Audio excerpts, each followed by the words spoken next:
The air in the Ethelgard Memorial Hospital was a carefully curated fiction, a sterile perfume of antiseptic cleansers layered over the organic, metallic tang of human suffering. It was a place of hushed corridors paved with polished Italian marble, where sunlight streamed through vast, floor-to-ceiling windows to glitter on chrome and glass. Wealth was the primary anesthetic here, a silent, pervasive balm that promised the best care money could procure. In this temple of modern medicine, Ilara Vance was a ghost, a quiet presence clad in the canary yellow smock of a volunteer. Her role was simple, defined by the tasks no one else wanted: restocking supply closets, changing linens on empty gurneys, and offering lukewarm cups of tea to families suspended in the agonizing limbo of the surgical waiting room. She moved with an economy of motion that was almost unnerving, her steps silent on the gleaming floors, her hands arranging sterile gauze packs and IV kits into perfectly symmetrical rows, with a focus that bordered on monastic. Ilara was a woman of muted colors and soft edges. Her hair, a nondescript brown, was always pulled back in a severe, functional bun. Her face, pale and often drawn, was a mask of placid neutrality. She spoke little, and when she did, her voice was low and soft, a gentle murmur easily lost in the hospital's ambient hum. Most people's eyes slid right over her. She was part of the background, a functional cog in the great, gleaming machine. Yet, for those who bothered to look, there were incongruities. A faint, silvery scar traced a delicate line from the corner of her left eye down to her jaw, a pale crescent that caught the light in unexpected ways. If the rare, curious soul asked, she would offer a small, self-deprecating smile and murmur something about a clumsy encounter with a bread knife years ago. It was a plausible domestic lie, one that fit the gentle, unassuming persona she wore like a second skin. But the scar was too fine, too precise for a kitchen accident. It was the kind of mark left by something fast and hot, a sliver of flying metal that had missed ending her life by millimeters. Her stillness was another anomaly. In a place perpetually vibrating with low-grade anxiety and sudden bursts of frantic energy, Ilara was a point of absolute calm. When a code blue was announced over the intercom, sending nurses and doctors sprinting down the hall, Ilara's heart rate would remain as steady as a metronome. Her gaze would lift, her eyes tracking the surge of activity with an unnervingly analytical depth, cataloguing the response, the equipment being marshaled, the expressions of panic or focus on the faces of the staff. It was not the detached calm of indifference, but the profound stillness of someone who had witnessed true chaos and found it wanting. On slow afternoons, she would sometimes stand near the security monitoring station, her eyes scanning the grid of black and white screens.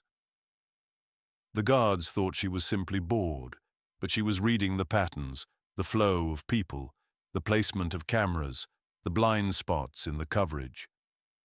She once heard the distant thrum of an approaching helicopter, and without looking up from the cart she was stocking, identified it by its rotor wash signature. Sikorsky, she had whispered to herself. UH-60, military variant, too heavy for medical transport. The nurse beside her had just given her a strange look and moved on. These were the faint cracks in her meticulously constructed facade, tiny tells that hinted at the wolf sleeping beneath the sheep's clothing. Dr. Aris Thorne was the sun around which Ethelgard Memorial orbited. He was the chief of trauma surgery, a man whose charisma was as sharp as his scalpels. He was tall and impeccably dressed, his custom-tailored Italian suits visible beneath a brilliant white coat, so crisp it seemed to crackle with importance.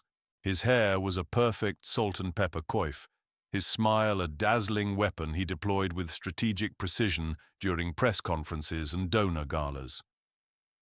He did not walk through the hospital. He made processions. Nurses and junior doctors scattered before him like sparrows, their deference a tribute he accepted as his due. He saw the world as a hierarchy, with himself firmly at its apex. People were either useful to him, obstacles to him, or beneath his notice entirely. Ilara Vance, the quiet volunteer, fell squarely into the third category. To him, she was less than a person. She was a function, an object, as inanimate as the hand sanitizer dispensers mounted on the walls. The day shattered its placid rhythm with a single jarring announcement over the hospital's public address system. Code triage, mass casualty inbound, all trauma teams to the ER, stat. The serene atmosphere of Ethelgard evaporated, replaced by a controlled, high-energy panic. The air thickened with urgency. Carts rattled, doors hissed open and shut, and voices took on a clipped, sharp edge. A multi-vehicle collision on the interstate, the initial report said, but then a second, more urgent directive came from the hospital director's office. A military helicopter was being diverted, ETA 5 minutes, carrying a single patient, a critical case designated high priority. An army ranger wounded in what was vaguely described as a training exercise gone wrong. Ilara was already in Trauma Bay 1, her movements fluid and purposeful. While others were still processing the initial alert, she was preparing the space. She checked the seals on chest tube kits, her fingers moving with practiced dexterity. She laid out rows of catheters, sorting them by gauge size. She ensured the intubation tray was complete, the laryngoscope light bright and steady. She was a whirlwind of quiet efficiency, her actions anticipating the brutal needs of a body torn apart. Dr. Thorne swept into the bay like a storm front, his face a mask of arrogant command. He was flanked by his resident and a team of nurses, all of them wired with adrenaline. He began barking orders, his voice a sharp, cutting instrument meant to assert dominance. Then his eyes fell on Ilara. She was beside the trauma gurney, her hand resting on the sterile packaging of a pericardiocentesis needle, her expression distant and focused. "You," Thorne snapped, his voice dripping with condescension. He did not know her name, nor did he care to. He pointed a long, manicured finger at her yellow smock as if it were a contagion. "Volunteer? What in God's name do you think you are doing? This is a sterile field. This is my trauma bay." The other staff members froze, their attention diverted from the impending crisis to the unfolding drama. Ilara slowly raised her eyes to meet his. They were calm, unblinking pools of grey. "I was just ensuring the supplies were ready, Doctor," she said, her voice barely a whisper. Thorne scoffed, a theatrical, dismissive sound. He took a step closer, invading her space, forcing her to lean back. "We have professionals for that. We do not need amateurs playing make-believe in the middle of a real emergency. Volunteers, sit down. Get out of this bay. Now. Go fetch coffee or hold a nervous mother's hand. Make yourself useful somewhere else." The humiliation was public, a deliberate spectacle designed to reinforce his authority. He turned his back on her, dismissing her as utterly as one would flick away a fly. Ilara's expression did not change, but something in her eyes hardened, a flicker of ancient ice in their depths. She gave a single, sharp nod, turned without a word, and walked out of the bay, the burn of a dozen pairs of eyes on her back. The fallout was immediate and predictable. The head of volunteer services, a perpetually flustered woman named Carol, summoned Ilara to her cramped office. Carol was terrified of Dr. Thorne and the power he wielded within the hospital. "Ilara, I don't know what you were thinking," she began, wringing her hands. "Dr. Thorne was very clear. He felt you were interfering. He said you overstepped." Ilara stood before the desk, her posture perfectly straight, her hands clasped loosely behind her back. She said nothing. "Look," Carol continued, her voice pleading, "I have to write you up. A formal reprimand. From now on, you are to be restricted to the main lobby and the family waiting room on the 3rd floor. No more entering the ER or any clinical areas. I'm sorry, but my hands are tied." Ilara simply nodded again. "I understand," she said, her voice betraying no emotion. She signed the disciplinary form without reading it and left the office, the institutional betrayal settling on her like a shroud. She was once again a ghost, but now she was an exiled one, confined to the hospital's polished purgatory. From her new post in the surgical waiting room, she could see the monitors displaying the status of the operating rooms. Trauma Bay 1 was a hive of activity. Through the frosted glass doors at the end of the hall, she saw them wheel the soldier in. He was a wreck of shredded Kevlar and blood-soaked fatigues. A young man, barely in his 20s. The team swarmed him, a frantic ballet of blue scrubs and crimson stains. Ilara watched, her mind a cold, running calculus of injury and response. She saw them cut away his uniform, exposing a latticework of wounds.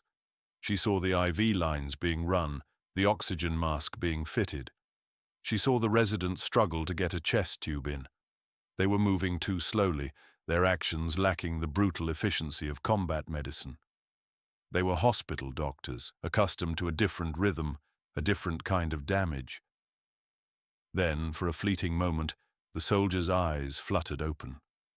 They were wild with pain and confusion, but as his gaze swept the room, it snagged on the distant figure in the hallway. On her. A flicker of something crossed his face. Not recognition, but something deeper.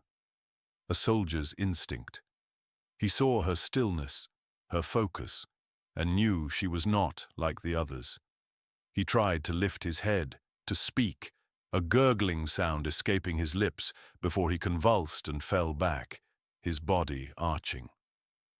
Ilara's attention shifted to the bank of security monitors visible behind the main reception desk. Her eyes, trained to see threats where others saw static, picked them out immediately. 2 men, then a third. They were not hospital staff. They wore dark work pants and nondescript jackets, but they moved with the coordinated predatory grace of a hunter pack. They were clearing the floor, their paths intersecting, their heads turning in synchronized patterns. One of them spoke into his wrist. Ilara felt a cold dread wash over her, a feeling she had not experienced in years. The training accident was a lie. This was a wet clean-up operation. They were here to silence the ranger on the table. The hospital was no longer a sanctuary, it was a hunting ground. At that exact moment, a series of alarms blared from inside Trauma Bay 1. The high, keening wail of a flatline. The soldier was crashing. On the monitor, she saw the frantic, desperate movements of Thorne's team. They were bagging him, pushing epi, starting compressions, but they were losing him. The green line on the EKG remained stubbornly, fatally straight. "I'm calling it." Dr. Thorne's voice was strained, defeated. "Time of death, 14:52. The team sagged, a collective wave of despair washing over them. The frantic energy bled out of the room, leaving a heavy, funereal silence. But Ilara was not looking at the monitor anymore. She was listening. She heard the soft, rubber-soled footsteps approaching the trauma bay doors. Fast, coordinated. She had seconds. The soldier on the table, the assassins at the door. 2 problems, 1 solution. In that instant, the quiet volunteer, the gentle ghost of Aethelgard Memorial, died. The woman who stood in her place was someone else entirely. Her posture straightened, her shoulders squaring as if settling into an invisible set of armor. The soft, placid mask on her face dissolved, revealing the hard, chiseled lines of a warrior. Her eyes, once muted and grey, now burned with a cold, terrifying fire. She took a step, then another, her walk no longer a silent shuffle, but a predator's stride. She moved toward the trauma bay doors, pushing through them just as Thorne was turning to leave. "What are you doing? Get out of here! I told you!" Thorne began, his face flushing with anger as he reached out to grab her arm. Ilara did not even look at him. She shoved him aside, not with malice, but with the dismissive force one might use on a piece of furniture.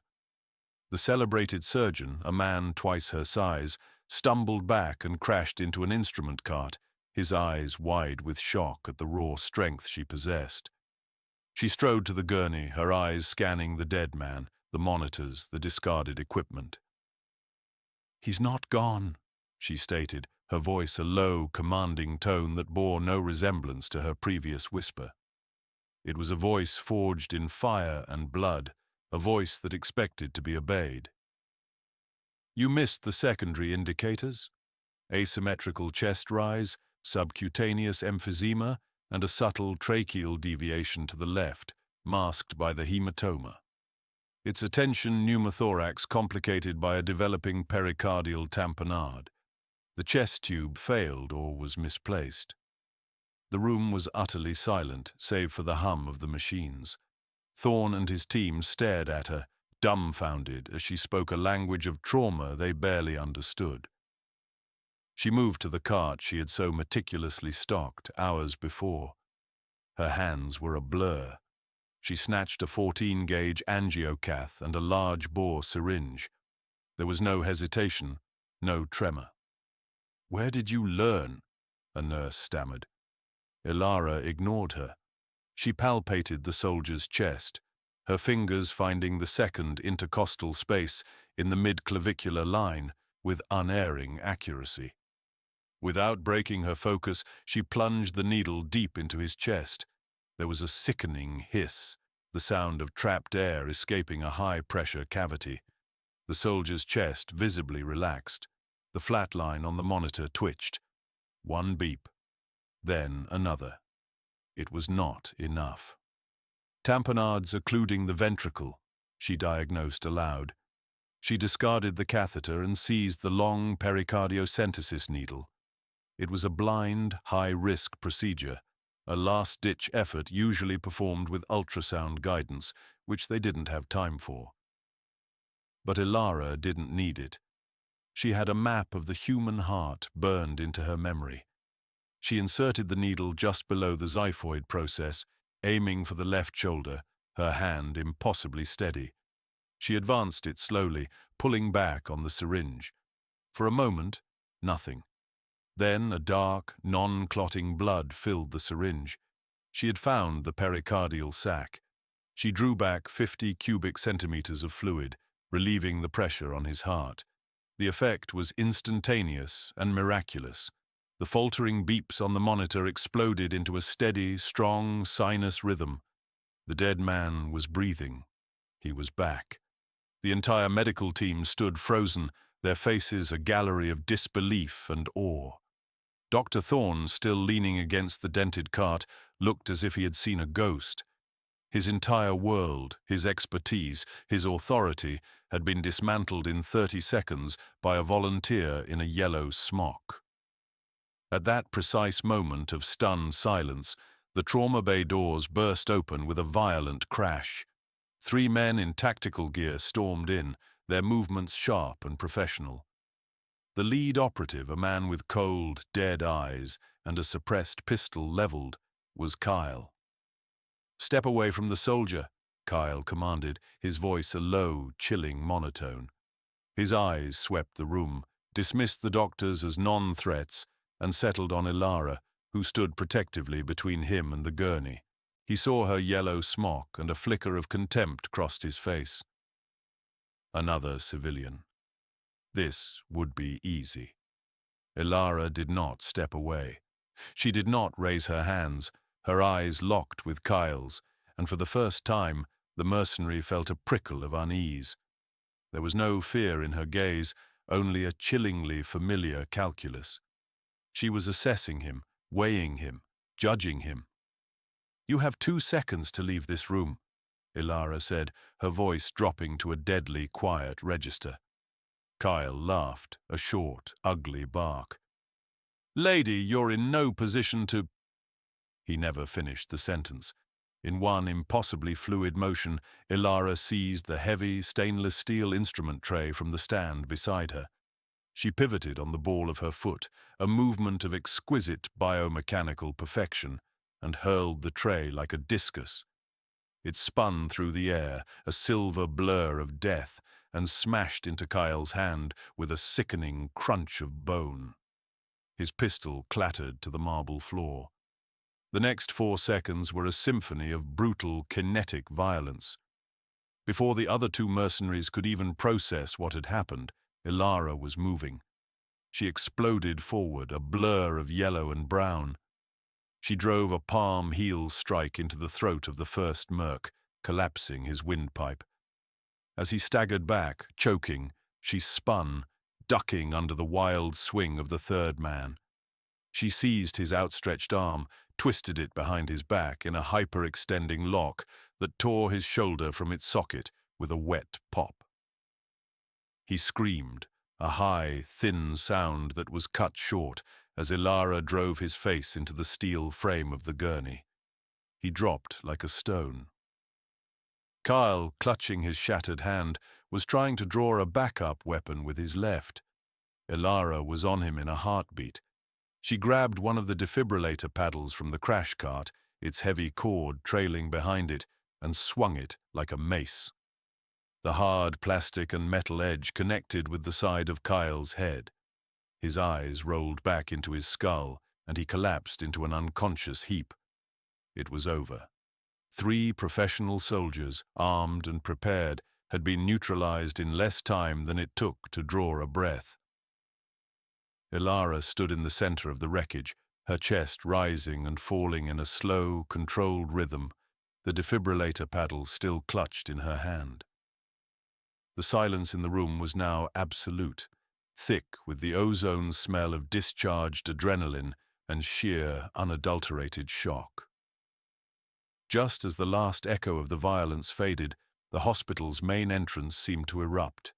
Shouts, the heavy tread of combat boots, and the authoritative commands of military police cut through the building's stunned quiet. A phalanx of soldiers in full combat gear, green berets by their insignia, parted the sea of terrified hospital staff. In their wake strode a towering, formidable figure. He was a man in his late 60s, his spine ramrod straight, his face a granite landscape of command. The chest of his immaculate Army Class A uniform was a blaze of ribbons and medals, culminating in the 3 silver stars of a lieutenant general on his shoulders. His eyes, the color of storm clouds, swept over the chaotic scene, taking in the cowering doctors, the unconscious mercenaries, and finally, resting on Ilara. Dr. Aris Thorne saw the man, and his face went white. "Father," he whispered, his voice trembling. The general ignored his son completely. His gaze was locked on Ilara, and a look of profound, weary respect softened the hard lines of his face. His voice, when he spoke, was a low boom that resonated with decades of command. "Spectre," he said. It was not a question. It was an acknowledgement. Ilara gave a slight, almost imperceptible nod, the first sign of deference she had shown all day. "General," she replied, her voice steady. Aris Thorne stumbled forward, his arrogance shattered, replaced by a desperate confusion. "Father, what is this? Who is she? What is happening?" General Marcus Thorne finally turned to his son, and the look in his eyes was one of utter glacial contempt. "This," the general began, his voice rising to fill the cavernous space, every person in the ER hanging on his every word, "is Master Sergeant Ilara Vance, retired. Call sign, Spectre. The only woman to ever complete the Special Forces Medical Sergeant course with honors, and serve as an operator in Task Force Omega. We called her Spectre because she had a habit of pulling my best men back from the other side of the veil, long after lesser medics had called them gone. He took a step toward Ilara, his eyes falling on the pale scar on her jaw.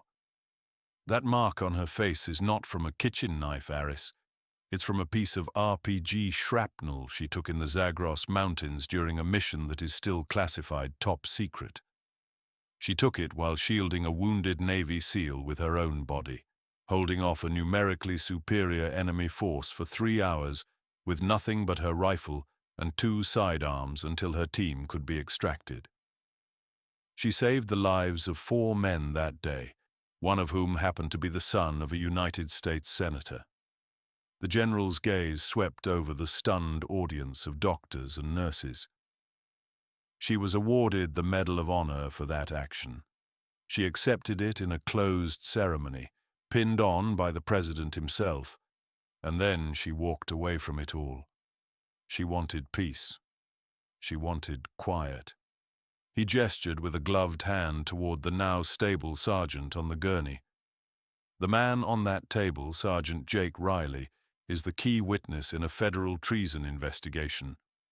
He has evidence that a major defense contractor, a company you, Aris, have courted for research funding, has been selling advanced targeting systems to a rogue state. The men she just put down were sent by that contractor to silence him permanently. You, in your arrogance and your incompetence, nearly handed him to them on a silver platter. The general turned the full force of his fury on his son. The familial resemblance was there, but where Aris was made of polished glass, his father was forged from iron. You, he boomed, his voice a hammer blow of judgment. You, with your press conferences and your $5,000 suits. You stood in the presence of a living legend, a true American hero, and you saw nothing but a nameless volunteer to be belittled. You are a disgrace to your profession, a disgrace to this hospital, and a disgrace to the name Thorne. He gave a sharp, almost imperceptible signal. 2 military policemen stepped forward, their faces grim. They took the dazed, unconscious mercenaries into custody, securing them with zip ties. Then, to Aris Thorne's utter astonishment, they moved to him. Sir, you are being detained for obstruction of a federal investigation and reckless endangerment, one of them said, his voice devoid of emotion as he clicked a pair of handcuffs around the surgeon's wrists. Aris Thorne stared at his father, his face a mask of crumbling disbelief as he was led away. In the wake of his removal, a profound silence descended upon the ER once more. It was a silence not of fear, but of absolute, mind-altering awe. The nurses, the residents, the orderlies, they all stared at Ilara. They saw her not as the quiet volunteer, not as the terrifying combatant, but as something more, something mythical. The spell was broken by a single distinct sound. An older career nurse, a woman who had seen everything the city could throw at her for 30 years, slowly, deliberately began to clap. Her solitary applause was joined by another, then another, until the entire emergency room, from the receptionists to the janitors to the remaining doctors, was filled with a thunderous, heartfelt ovation. It was a raw, spontaneous tribute to the quiet hero who had walked among them, unseen and unknown. General Thorne walked to Ilara's side, his expression softening again.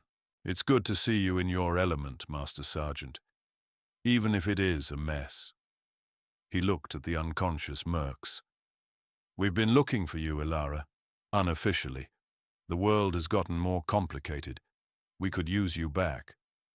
Ilara's gaze drifted to Sergeant Riley, who was now being attended to by a suddenly very competent and respectful medical team. She looked at the chaos she had unleashed, the order she had restored. Her war was over, but some instincts never truly died. She reached up and untied the strings of her yellow volunteer smock. She folded it neatly, a final, symbolic act, and placed it on the counter next to the disciplinary form she had signed earlier. "My work here is done, General," she said, her voice once again quiet, but now imbued with an unshakable certainty. She turned and walked toward the exit, the General falling into step beside her. His green berets formed a silent, respectful honor guard, escorting her out of the hospital and back into the world she had tried so desperately to leave behind. She left behind a changed place. She left behind a legend. The staff of Ethelgard Memorial would tell the story for years, their voices hushed with reverence. They would talk about the quiet volunteer with the sad eyes and the hidden fire. She had worn a yellow smock and a plastic visitor sticker, a flimsy disguise for the warrior beneath. They had judged her by her cover, by her silence, by her station.